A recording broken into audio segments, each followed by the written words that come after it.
2023 წლის 29 ივნის კოსმოსისა და ფიზიკის ახალი ამბების თვალსაზრისით კაცობრიობამ ძალიან მნიშვნელოვანი სიახლეები გაიგო. ამ დღეს ერთდროულად ორი პრესკონფერენცია გაიმართა. შეიძლება თარიღი საერთოა, მაგრამ ორი განცხადება ერთმანეთისგან ძლიერ განსხვავებულ თემას და აღმოჩენას ეხება. პირველი არის სამყაროს ფონური ზუზუნი.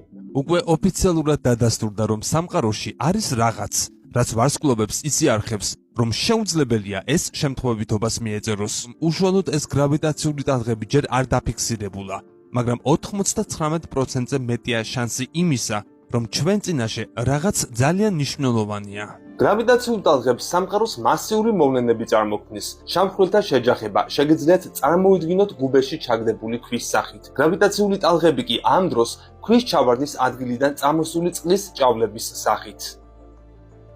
გუბე ამ შემთხვევაში თავად სივრცედროა, ჭავლები კი სინათლის სიჩქარით მოძრაობს და ყველა მიმართულებით ვრცელდება, რა დროსაც სივრცედროს ისე ჭიმავენ და კუმშავენ, რომ ამის დაფიქსირება შეგვიძლია.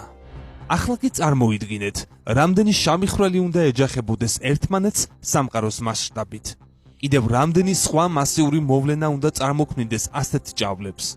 სივრცედრო აბსოლუტურად გადაჭედილი უნდა იყოს გრავიტაციული ტალღებით. მაგრამ არის ერთი პრობლემა. დედამიწა ზედმეტად პატარაა, რათა ისინი გრძელ ტალღის სიგრძეებში დავაფიქსიროთ. თუმცა, საბედნიეროდ, ცხოვრობთ გალაქტიკაში, რომელიც დედამიწაზე გაცილებით დიდია. ამ გალაქტიკაში კი არის რაღაც ისეთები, რომლებიც დროში ზუსტად განაწილებულ სიგნალებს გამოყოფენ და რომლებზეც შეიძლება გავლენა მოახდინოს ნანოჰერცულმა გრავიტაციულმა ტალღებმა. ეს გახლავთ რადიოპულსარები. ისინი უკიდურესად სწრაფად მბრუნავი ნეიტრონული ვარსკვლავებია, რომელთა მაგნიტური პოლუსებიდან რადიოსინათლის ჭავლები იფრქვევა.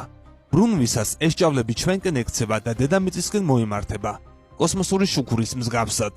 გამომდინარე იქედან, რომ პულსები დროში ზუსტად არის განაწილებული, მათი გამოყენებით შეგვიძლია დავაფიქსიროთ, როგორ იჭიმება და იკუმშება სივრცე, მათში გრავიტაციული ტალღების გავლისას. ვინაიდან ეს გრავიტაციული ტალღები ჯერ დადასტურებულად არ დაფიქსირებულა, კვლევრებს არ შეუძლიათ გადაჭრით თქვან მისი გამომწვევი მიზეზი. ყველაზე აშკარა პასუხი სუპერმასიური შავი-ხვრელებია. მიჩნეულია, რომ სუპერმასიურ შავ-ხვრელთა ერთმანეთთან შერწყმა ხდება, ისეთი მაჩვენებლით, რომ სამყარო სავსეა გრავიტაციულ ტალღათა ხმაურით. შორეულ სამყაროში ერთმანეთის გარშემო მოძრავ სუპერმასიურ შავ-ხვრელთა დიდი პოპულაცია წარმოქმნის გრავიტაციულ ტალღათა შემთხვევით ოკეანეს, რომელიც ჩვენს გალაქტიკაშიც გადაუვლის დედამიწასა და პულსარებს. პულსარების დროში განაწილების ასტრონომია ბევრ წელს ითვლის. ამ შემთხვევაში მონაცემები მსოფლიოს მრავალმა ჯგუფმა გააერთიანა და აღმოჩენის დადასტურებას